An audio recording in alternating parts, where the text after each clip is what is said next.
changes spanning generations, or a shift in the wind, a body dormant underground. This world is right. Welcome to Onward Live, a live stream focused on encouraging you to create a life you love living now. Let's go beyond success to significance. Being clear on our why is crucial. It requires doing the inner work, finding ourselves, getting to know ourselves, embracing our inner child, shedding social conditioning, and letting go of perfect. We know obstacles make us stronger. We can dream big and take action. Believe you can, and you're halfway there. I invite you to tune in every week and engage with me and my inspiring guests. Invite your friends. Let's make time for what matters most in our lives. Let's move onward together. Hello and welcome to another episode of Onward Live, and later it will be published as a podcast. And so right now I don't see anybody here, but if you're here, I'd love to know that you're here, and please put a comment in the chat. And I hope that some people join us live, but if not, I know that people listen to this show as a podcast because so far, like on the 5th day of April, we had more downloads than we had in the whole month of March. So people are starting to find this show and starting to listen to it. And so that just goes to show that consistency is so important, because I started publishing this podcast in May of 2019, at the very end of May. So coming up at the end of May of 2022, this coming up May, it's going to be 3 years. And it's so interesting that I'm going to have a 3-year celebration on May 25th, and it's also going to be the 200th episode. So I've been doing this for a while, and consistency is really the key in attracting an audience and, just getting a good followers. And it's good for yourself too, to just show yourself that you can be consistent, that you can keep your word to yourself, and you can keep going. So this is the first time that I've been using this microphone. I just got a new microphone and a new camera. So I'm excited to try that out too.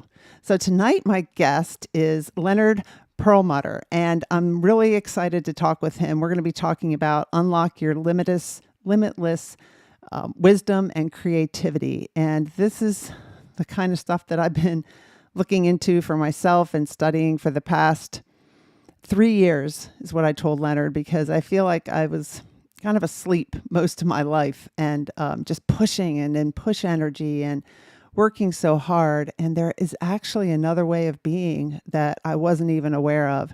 And I'm looking forward to learning even more from Leonard. So just a minute, I'm going to go ahead and bring him in, switch the graphics here. Leonard, welcome. Thank you. Thank you for the invitation. It's a pleasure.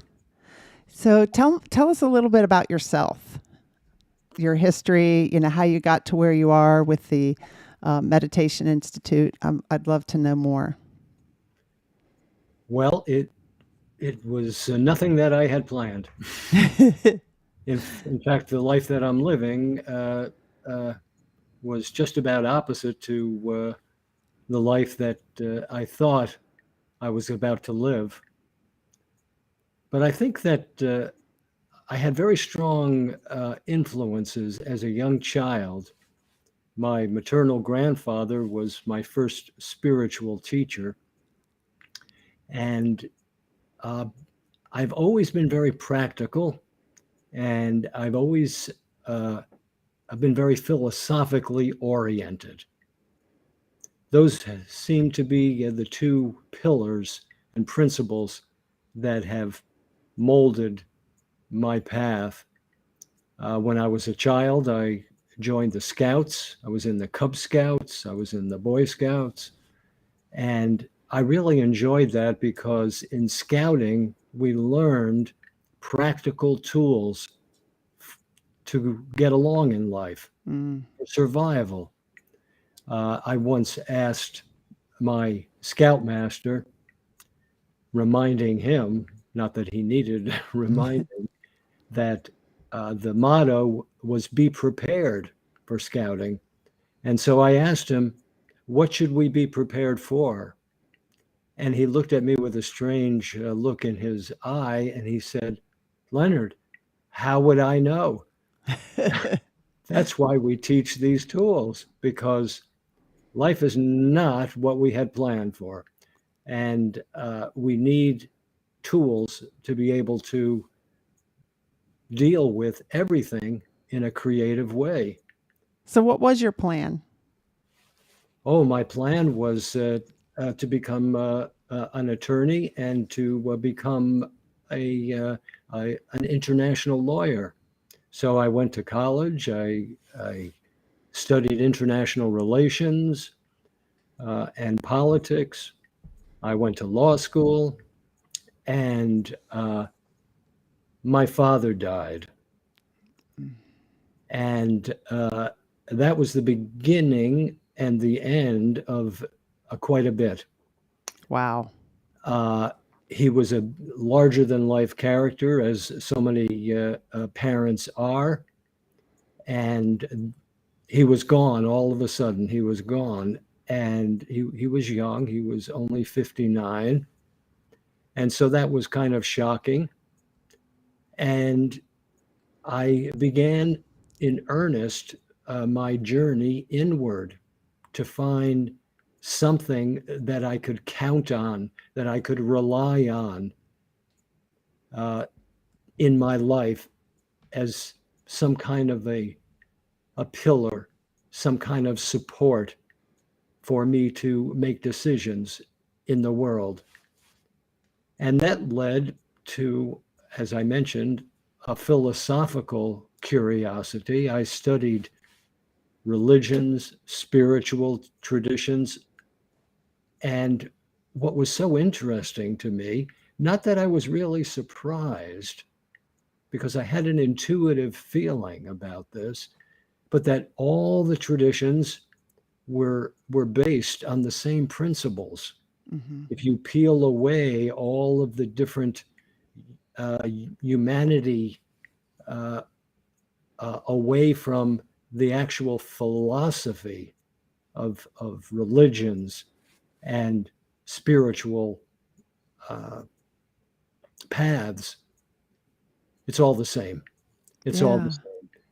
And that was very comforting. That was very comforting. And that led me to the perennial philosophy and the science of yoga, which I didn't even realize there was a science of yoga. Like most Americans, I think that I just believe that yoga was a form of exercise. Right.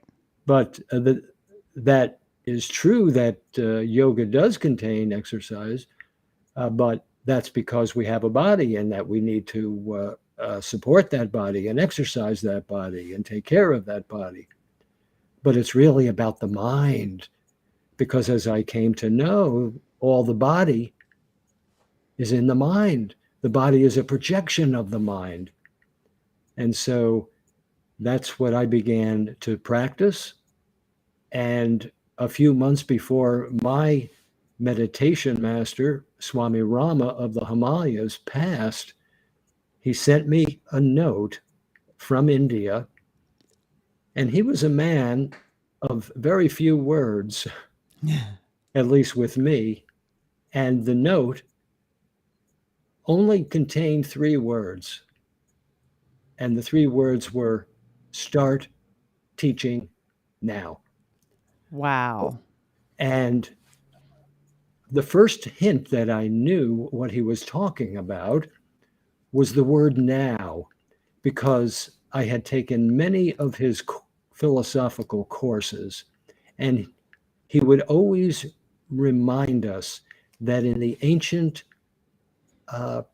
Yoga Sutras by Patanjali, which codified this oral tradition, which is over 6,000 years old, the first phrase that is used is now, then, and therefore.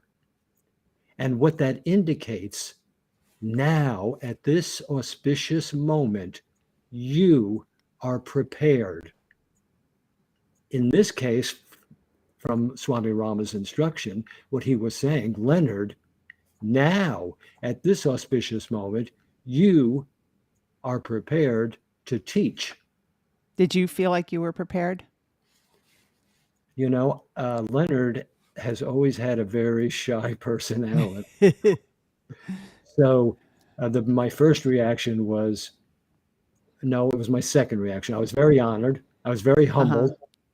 But then I was aware of a tremendous amount of fear. Yeah, I think a lot of us face that, right? When What could I, either what yeah. do I know? Yeah. I was not raised in this lineage. I don't know Sanskrit. I'm an American. I'm a scout. Right. I was going to be an attorney. Right. But I had a practice at that point. I had a practice.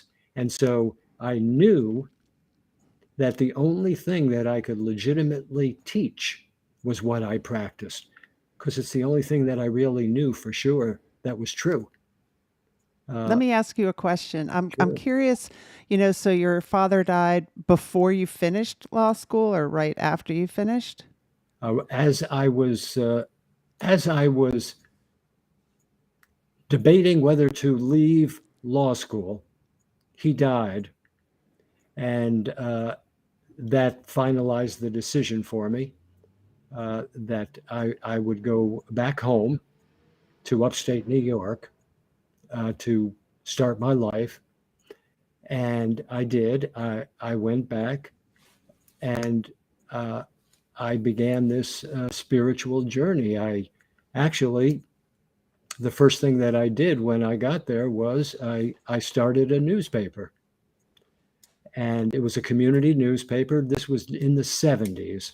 And there was a resurgence of people coming back into the center cities that had lost a lot of their population during the 60s and the early 70s as suburbia grew and grew, and people would leave the central cities. But there was a young, adventurous group of people that came back in, and they would renovate old brownstones in the core city. And it was thrilling. And the newspaper, which was called The Spirit, was a way of allowing people to see themselves as a community so that they could work together, to grow together, and to live together. Oh, awesome. And then you started taking a look at spirituality and yourself and your Yes. life. Yes. It's interesting because it was in December of 2019 when my children's father died, and he was 64. He was too young too. And I've just kind of been watching how that's impacted my children and how it's, led them to make some decisions that maybe they wouldn't have made had he still been alive. Because it really is a time when you take a look at your life, and That's right. and also when you see somebody pass away, it's life changing. Yeah. Yeah. And it was at that time that this was 1971, a singer by the name of George Harrison, who had been a member of the Beatles, came out with his first spiritual album entitled All Things Must Pass. And I felt that he was singing to me, Yeah. and it was so comforting and so instructive that this is okay. This is okay. You're okay. You're going to be okay. All you have to do is to base your outer actions on your own intuitive inner wisdom, and things will work out just fine. Yeah, And it that's turned out- intuitive inner wisdom. How do people find that? Oh, that's the beauty of being a human being. That's the beauty of being a human, because part of our hardware, like a television or a radio, part of our mental hardware is always tuned to that intuitive channel. And that would be one of the four functions of the mind. That would be our conscience.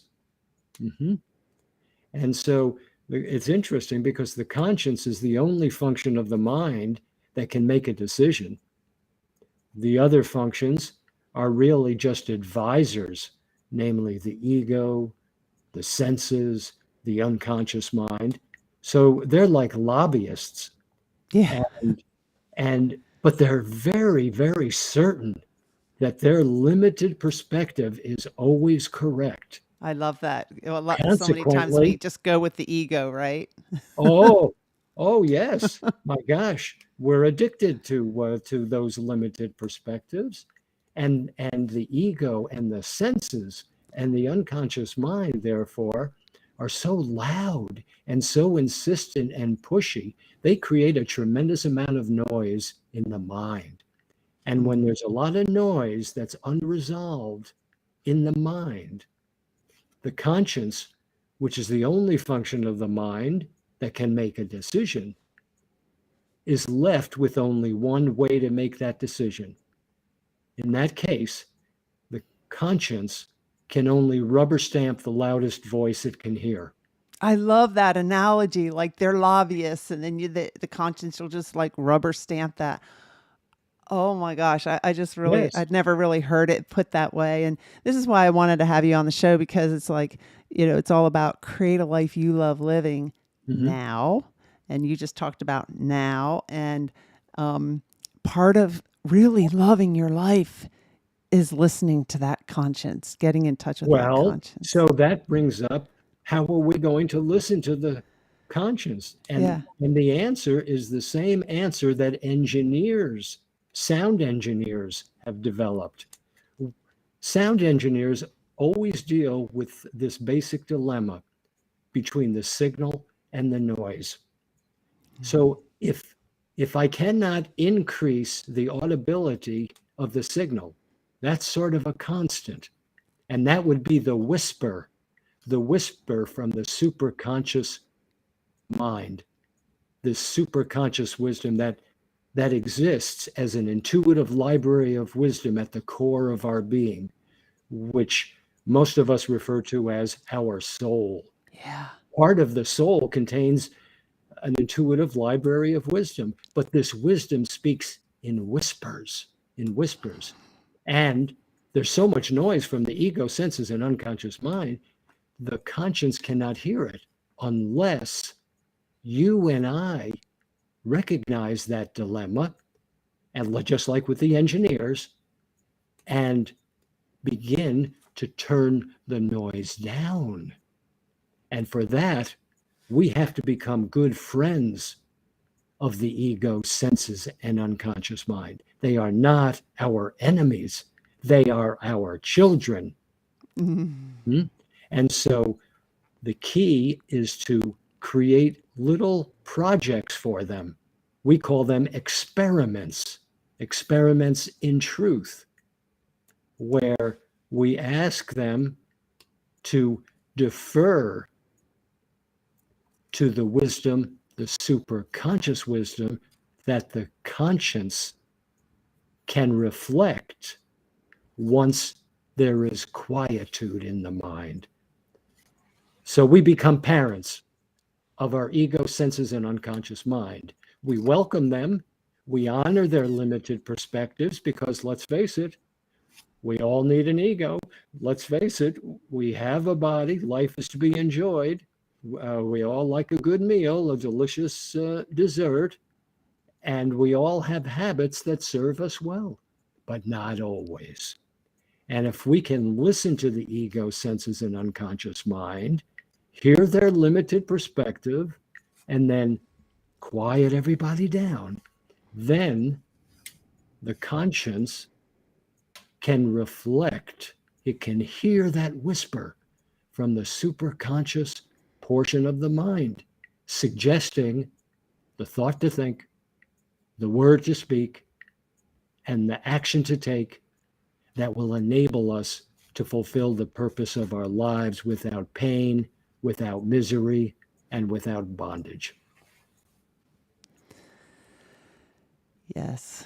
And like I just love everything that you just said, and I've actually lived it because like I said before we came on live, working for the Navy, and I was under a lot of stress. I had a lot of stress in my life, and you said that's the human experience. It is. I wasn't really religious. I didn't relate to church. I didn't understand it when somebody said God talked to them. I'm like, God never talks to me. He never talks to me. Who is this God? And I don't understand it. And I understand it now from a more spiritual perspective. And I learned how. So when I retired, I thought, now my life's going to be perfect, stress free. I'm retired. I'm going to be able to go to the gym all the time, and I won't be stressed. And I actually was even more stressed because I was creating more work for myself. And my kid's dad was dying. We weren't married, but it was a stressful time there. And then I was trying to start a coaching business. I was doing my podcasting, and when you start a business, everyone's telling you, oh, you should do this, this, this. And so I'm getting all like so many things to do. And I get kind of restless with all these possibilities and excited. And then I get stressed.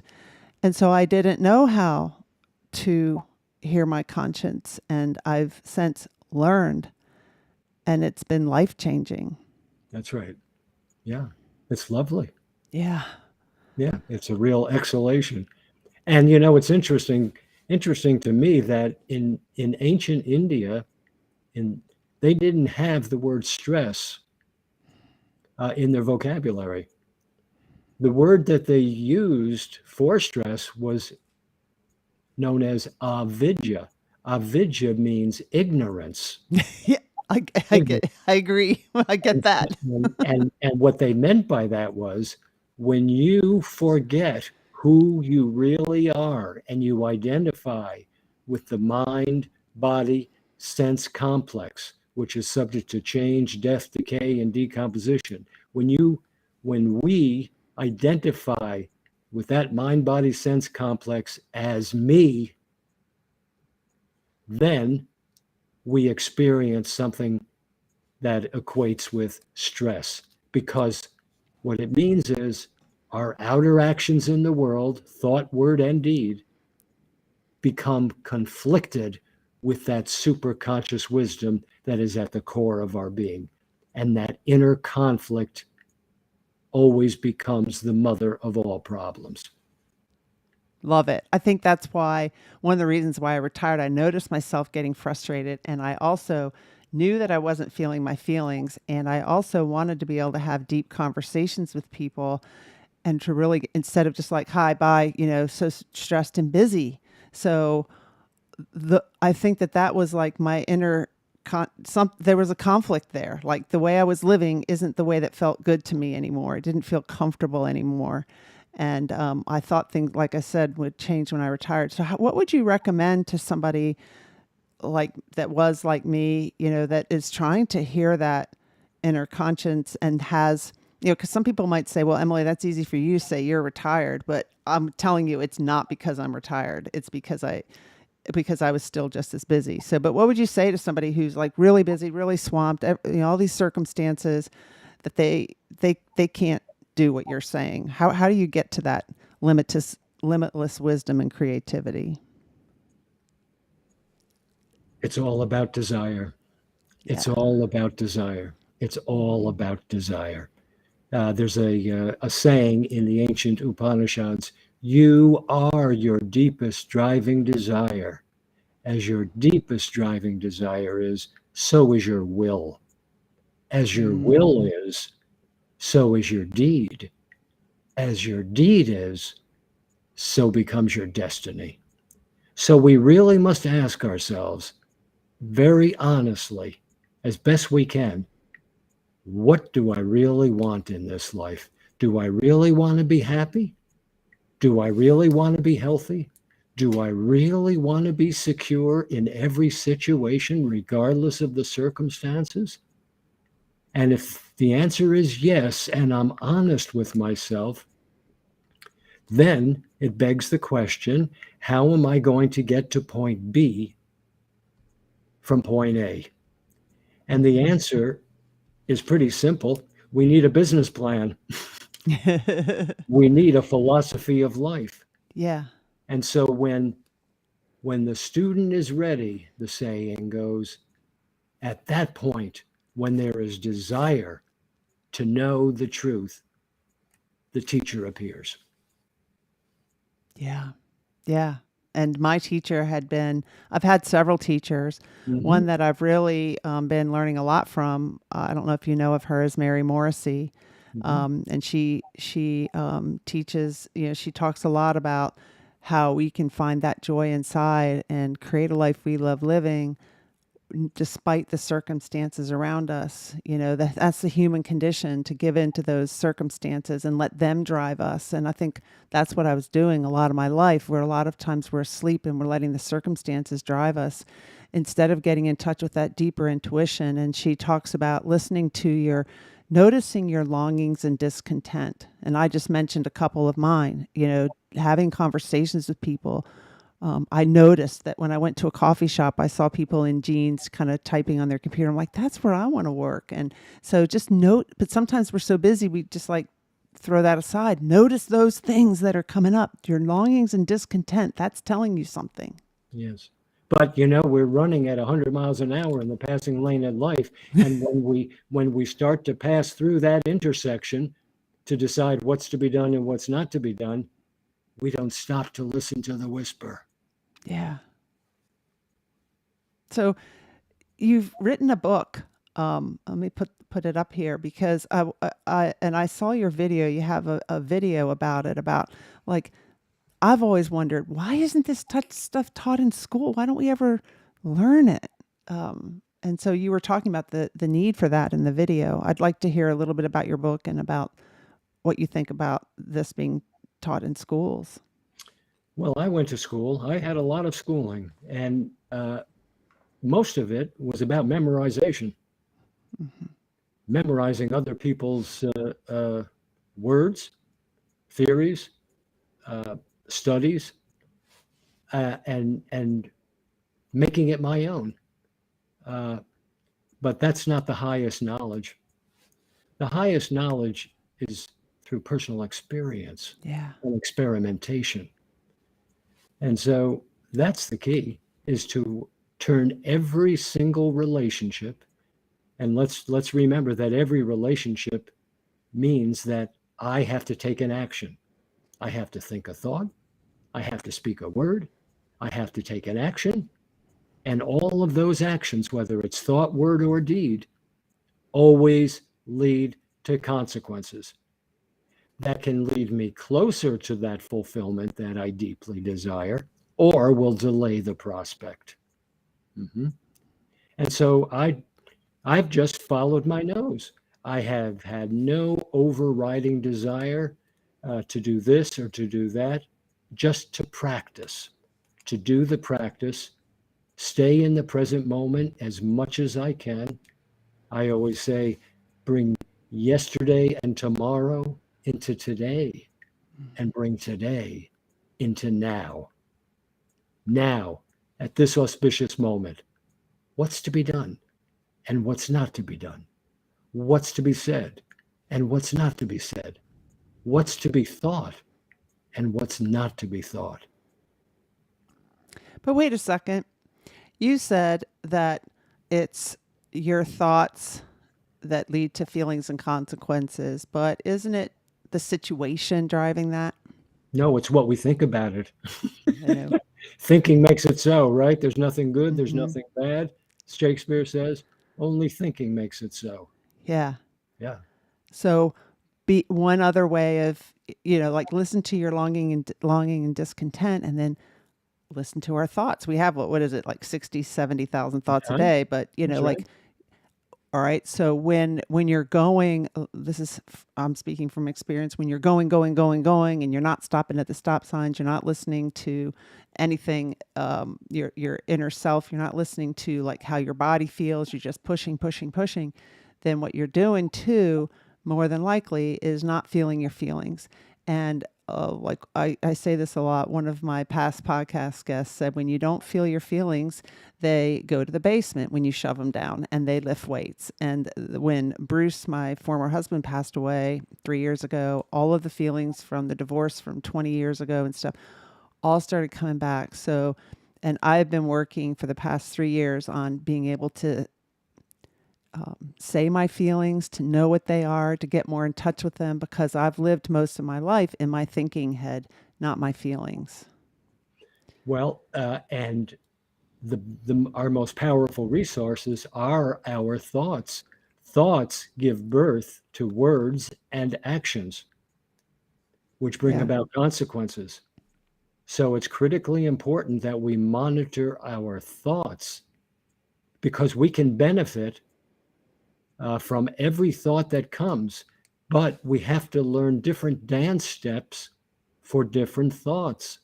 And that's where the conscience comes in. The conscience will tell us if a thought is to be served through speech and action now for our highest good, and if the thought that comes is actually a negative, contractive, debilitating thought, like fear or anger or selfish desire, I can still benefit from it. Why? Because the fear, the anger, and the selfish desire is just energy. And in what was it, fourth or fifth grade, we learned that energy can't be created nor destroyed, but it can be transformed. Yeah. And so when thoughts come, these negative, contractive, debilitating thoughts, and we get lots of them, if we, instead of serving them and giving them more and more of our attention, if we sacrifice them back to the origin from which they have come, that act of sacrifice, and sacrifice comes from the Latin and the Italian sacrifici, to make it sacred, by offering it back to the origin from which it came so that it can be transformed. This poisonous, debilitating form of fear, anger, and greed can be transformed into strategic, positive forms of energy, creative energy, willpower, and an expansion of our creative capacity. Yeah, willpower isn't that like we're the only species that has that? Yeah, that's right. Willpower. Yeah. Yeah. And we can use it to our advantage. Well, all right. So is this all about like meditation and yoga? I'm just asking, like, how often do you meditate? How often do you do yoga? Well, I guess the answer is 24/7, as much as I can remember, because there are different forms of practice. Yeah. So, if you say yoga, you might think about the physical postures. Well, at a certain point, that's to be done. And seated silent meditation, well, at a certain point, that's to be done. But meditation in action, where you base your outer actions on your inner wisdom, that's the meat and potato of life. That's where the relationships really are plentiful, and the consequences can lead us closer and closer and closer to that deep driving desire and the fulfillment of it. I'm talking about happiness. I'm talking about security and health, or will delay the prospect. So can happiness, I mean, I don't think you're talking about happiness that comes from material things, or are you? Well, we as human beings, we do have aesthetic pleasures, certain Yeah. certain things, a respect and an affinity for certain things. And so if I need an automobile, maybe I'll buy a red car because I like that. That makes me feel good. Makes you feel Okay, good. there's no problem there. Nothing the matter But with that. the issue that creates problems is attachment. Gotta have it, because actually all the objects of the world are here for us to use and to enjoy as means for our liberation. But not to possess them, nor to be possessed by them. Yeah. Oh, got it.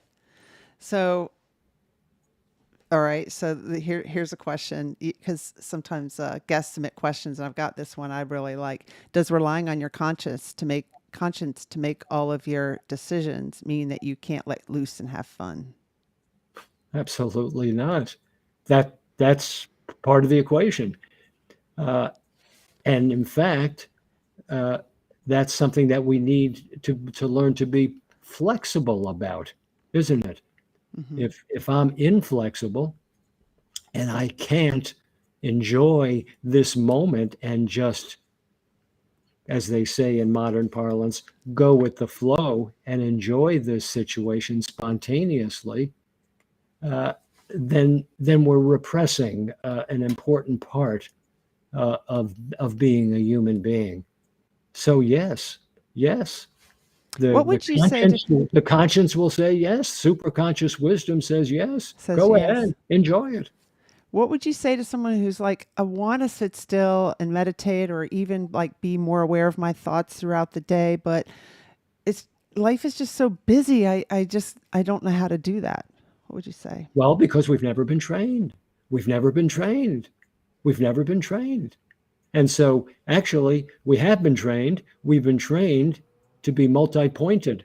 In fact, that's one of the most important aspects of our modern culture is this multitasking, Yeah. which first and foremost is impossible, Yeah. and it only creates uh, depression in the mind and depression of our immune system.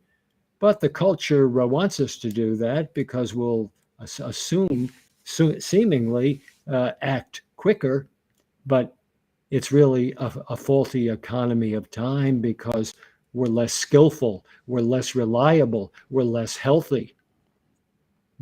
So one pointed attention, that's the key to genius and creativity. One pointed attention. And if we're one pointed in our attention, we become much more creative Yeah. and we get much more energy. We're constantly filled up with energy because our outer actions conform to our inner wisdom rather than conflict with them. Yeah. I see that. So why is it so hard to follow our conscious advice? And how can we make it easier? Like It's just sometimes it's habit. hard to follow It's that. just habit. Habit, creating a habit. That's right. So we have to, and human beings are great at that. We are habit makers. Hmm. We're really good at making and creating habits. So we just have to have the desire for creating new habits that are healthy. So one of the most plentiful fields of action that we have before us to experiment with is food choice.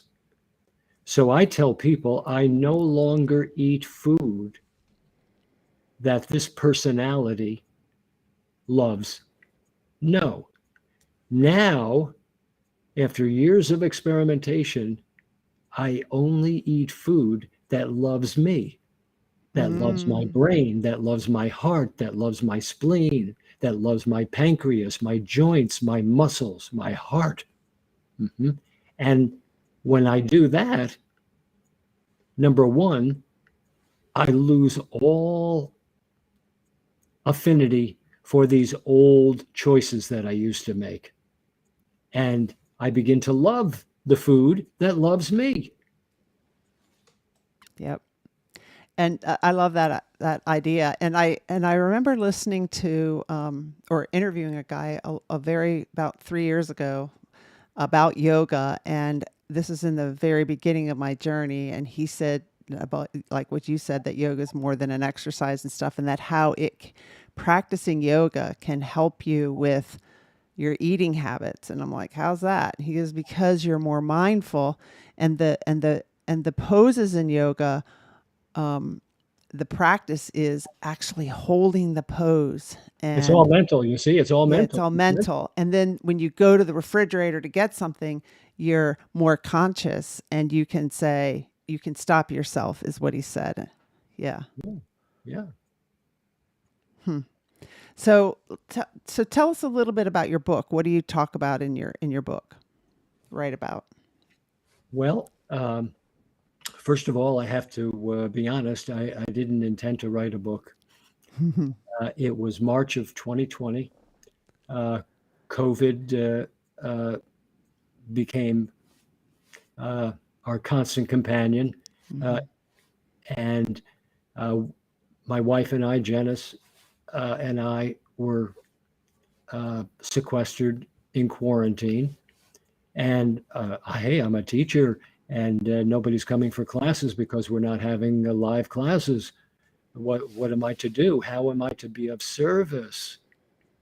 And I would be watching the news and reading the reports about coronavirus and all the anxiety that people and the anger that people were dealing with and the fear and all the changes. Oh my gosh, so many changes so quickly. It was very disconcerting. And so I started asking myself, how may I be of service? What's the best thing that I can do? And I thought the best thing that I could do for people is to share my understanding of the conscience, how the mind works, how the mind needs to be coordinated in service to that superconscious wisdom. And those that would be able to hear it will hear it. And Yeah. so I just sat down and I created this gift for people. And I called it Your Conscience. Awesome.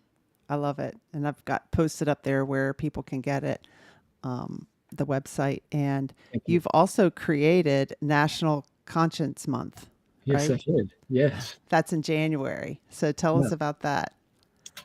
Well, it's an idea that had been percolating for about 15 years. And this was our third annual this past January. And I just said, well, the way things are headed, uh, we need to do this. This was just before COVID uh, entered our consciousness in March. Hmm. And uh, it it was something that I felt just a way of starting a conversation with people, Hmm. just to start a conversation and see how we can introduce it into our lives, into our parenting, into our teaching, into our work, into our recreation, into our sexual lives, into the food that we eat, and the rest and the exercise that we give the body. So I thought it was a good idea, worth my energy. Yeah, it sounds like it. So do you have different teachings that you do during that month, or what are the kinds of Yes, things you do? yeah, Hmm. different things. We have webinars. We bring some of our students who are yoga scientists to share their personal experiences because that's the most powerful, to Hmm. share a personal experience, something that's true for them.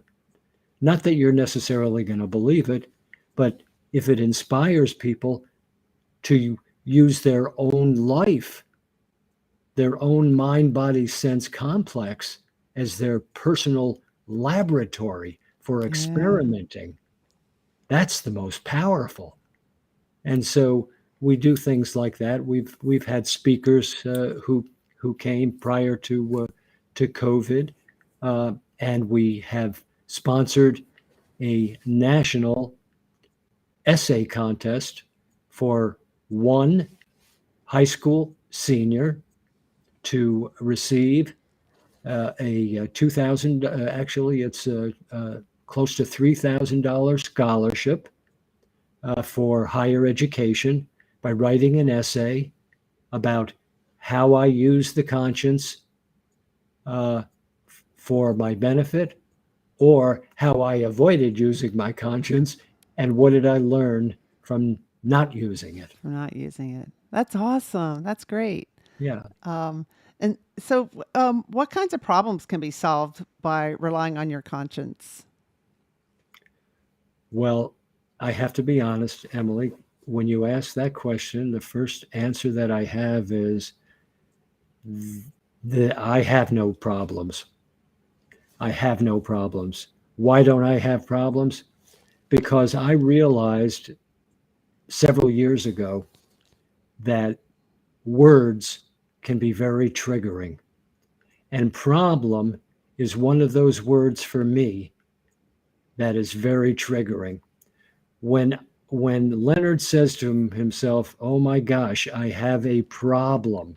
I have a problem. I have a problem." It's heavy. Mm-hmm. It's onerous. It's dark. It dampens my creative energy and interest. So I use synonyms a lot. So I looked up synonyms in the thesaurus, and I finally realized that I don't have any problems, but I do have situations. Words matter, right? Yeah. Words matter. They're very powerful because situation is much lighter Mm-hmm. and it invites creativity. Mm-hmm. Yes, is there going to have to be work involved? Sure. It's a major, perhaps it's a major situation that you're dealing with. But I'm up for it, I say. Uh-huh. So, I mean, how does somebody take what you're talking about and apply it to the stress we feel over seeing what's going on in Ukraine? Well, we just had a special webinar that people can see online now through YouTube, and it was called "How to Turn War into Peace." How to turn war into peace, and we invite people to participate in that adventure of turning war into peace.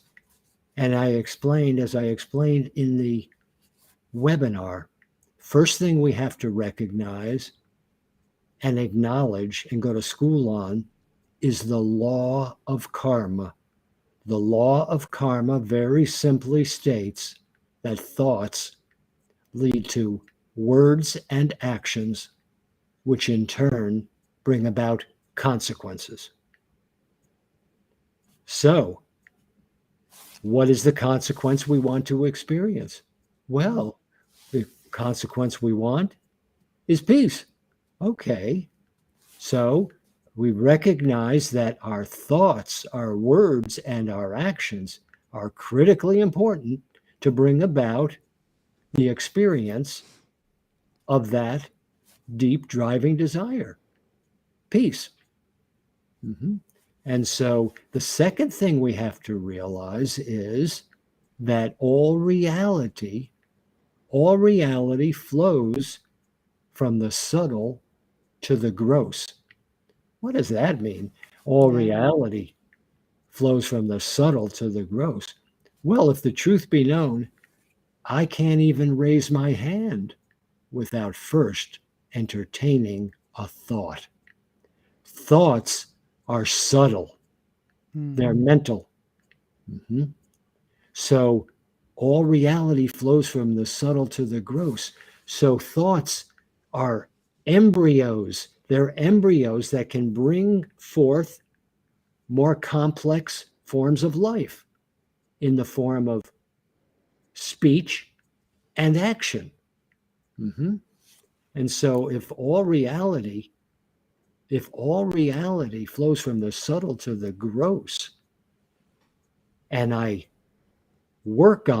experiment with basing my thoughts, my words, and my actions on the superconscious wisdom reflected by the conscience, then I personally will engage in the process of reducing mental conflicts that exist in my mind. As I reduce the mental conflict in my mind, I, in fact, change not only my consciousness, but the consciousness of the planet, because there's only one consciousness. So if there is no conflict in the mind, it is impossible for outer conflict to spontaneously appear, like war. There would be no war, or let's put it this way, there's only the outer appearance of conflict and war because humanity's minds are in conflict. And nobody has taught us on any level of education how to resolve that inner conflict. Yeah. I agree. I mean, you know, I went to the Naval Academy, worked for the military my whole life, and I've talked about this with some of my classmates. We learned a lot about leading others, Mm-hmm. but not a lot about leading ourselves, about inner mastery.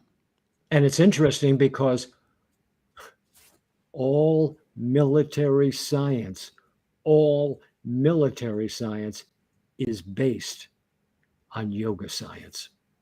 Why? Because the real battle that humanity faces, the really big mother of all battles, is in the mind. It's in the mind. So, yoga science is a manual for military engagement, for spiritual warriors. Yeah, and maybe I learned some of it, but I just don't remember. Or it didn't. My ego overrode it, but it was a lot about leading other people, and then a lot about studying how other people led. And then you go and experience things when you actually get in. I'm talking about what I remember learning at the Naval Academy. Well, But I gave a lecture at West Point, and the colonel who invited me, I was talking at that time about uh, contemplation. Contemplation being sometime during the day, everybody must sit down and review the thoughts I've been thinking, the words I've been speaking, the actions I've been taking, and how many of them have been in harmony with my inner wisdom, and which ones are in conflict with my inner wisdom. And then pledge to yourself that over the next 24 hours, I'm going to be on guard for those kinds of habits that have triggered me in the past. And the colonel looked at me and he said, you know, we have something called AAR. I said, well, what is that, Colonel?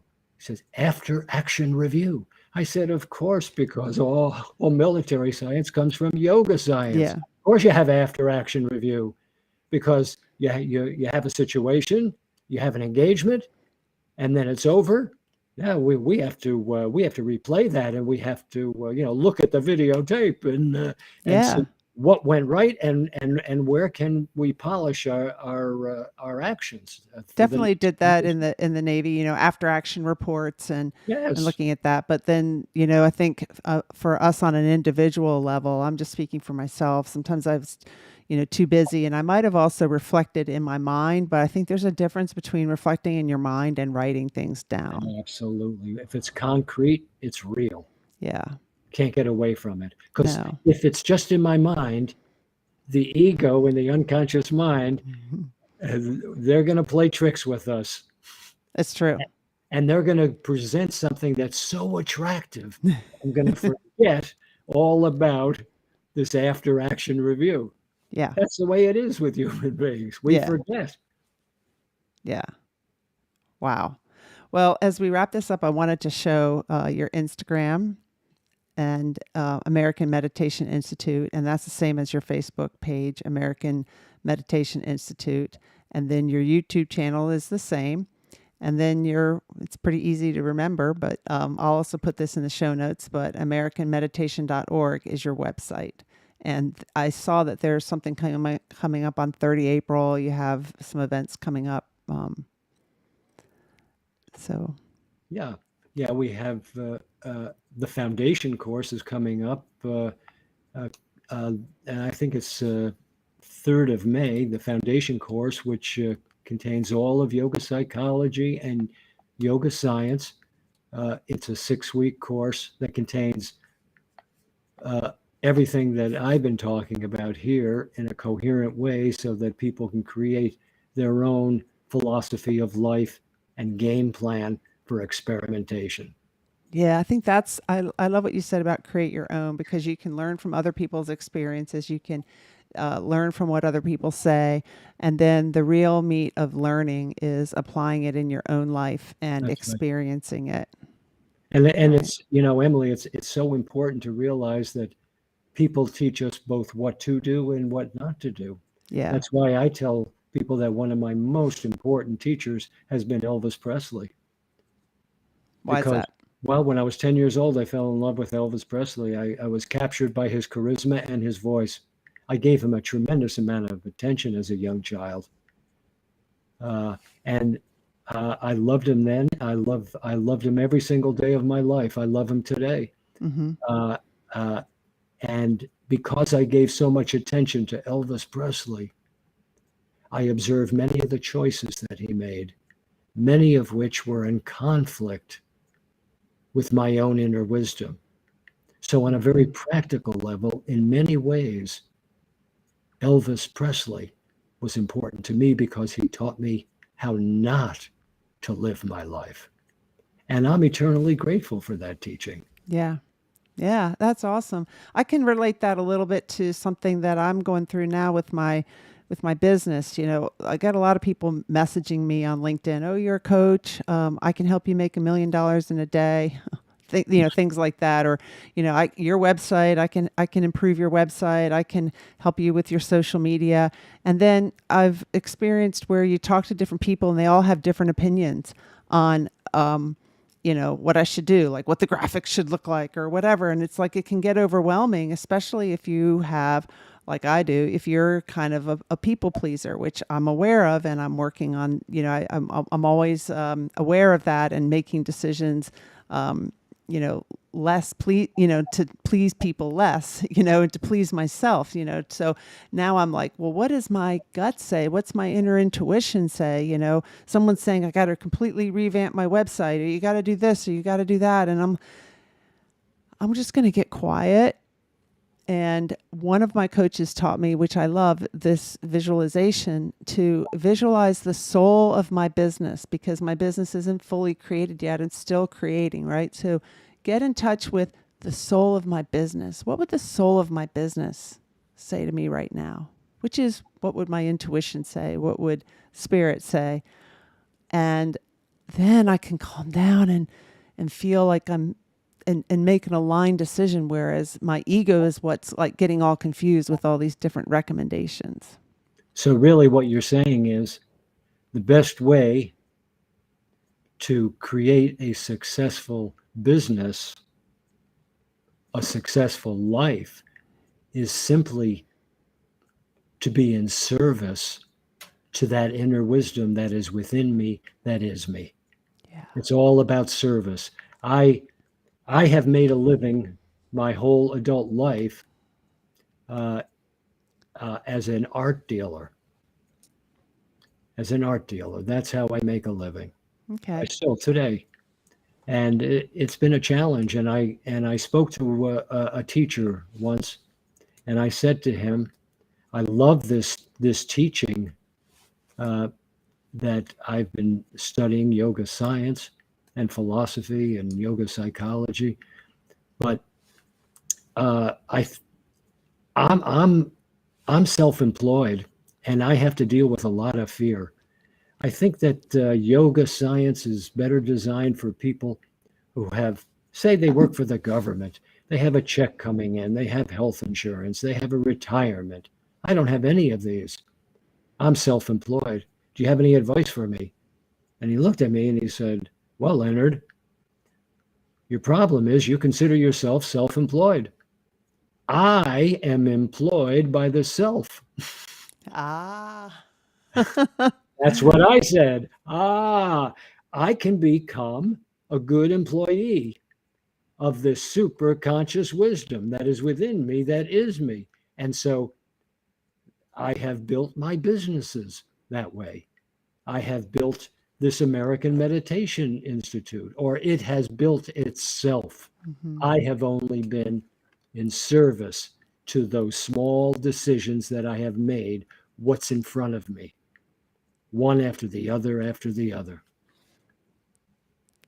I love that. A few times tonight I've been like tearing up because this to finally discover this is so life-changing. I'm just filled with joy so much more often, and I have plenty of work to do, and I can be busy if I want, but I find when I let go and don't try to control, and I just communicate with the soul of my business, that things fall into place. That's right. And my whole life I've been like trying to control it and push, and sometimes, in emergency situations you have to do that. And I feel like my whole life's been almost an emergency situation, but with the things that I've been through with my kids and stuff. But when you discover this inner peace inside, it's just life-changing. And so I've really enjoyed having you on the show. I feel like these shows are sometimes my own little coaching session where I learn so much. And that's why I do them live, because I like to share them with as many people as possible. And it will resonate with some people, and some people will think we're weird, but it's okay because I know we're not. But Well, it's been a delight for me, and I have learned from you, and it's been extremely enjoyable. So I have to again express my thanks for the invitation to join you in conversation. Yes. Yes. And thank you for the few people that watched. I know not everybody put something in the chat, and thank you for the people who are going to be listening to this in a few weeks. I appreciate everybody who listens to the Onward podcast and supports this show. Thank you very much. Leonard, I'm going to put you in the green room for just a minute. Okay. Sure. Thank you everybody for watching. I wanted to share here just in my captions. I've shared everything that Leonard shared. And I wanted to share that I have a Facebook group. It's called the Onward Movement. It's about 1,400 people in there. And I do posts about creating a life that you love living. Some of the things that Leonard and I talked about, and some of the things that I've been going through in my life and that I've been experiencing. And I also wanted to share that I am a coach. I just became a certified coach. So I'm excited about that. That was at the end of March. And so you can learn more about my coaching programs on my website, emilyharmon.com. And you can also, from that website, schedule a meeting with me. Thank you, everybody, for watching. Look forward to seeing you again next week. And if you can, I'd love for you to mark your calendar and show up on May 25th when I go live with the 3-year celebration and the 200th episode of the Onward podcast. Thank you for watching. Onward Live is sponsored by Emily Harmon Coaching and Consulting. Visit my website, emilyharmon.com, to learn more about me and my coaching programs. I'd love to help you create a life you love living. Remember, every adversity is our own personal university. Sometimes the lessons are difficult, and we must learn from our experiences. Vulnerability is your superpower. You are lovable and worthy. And we discuss these topics and more because professional is personal. Thank you for joining us and engaging with me and my guest. I look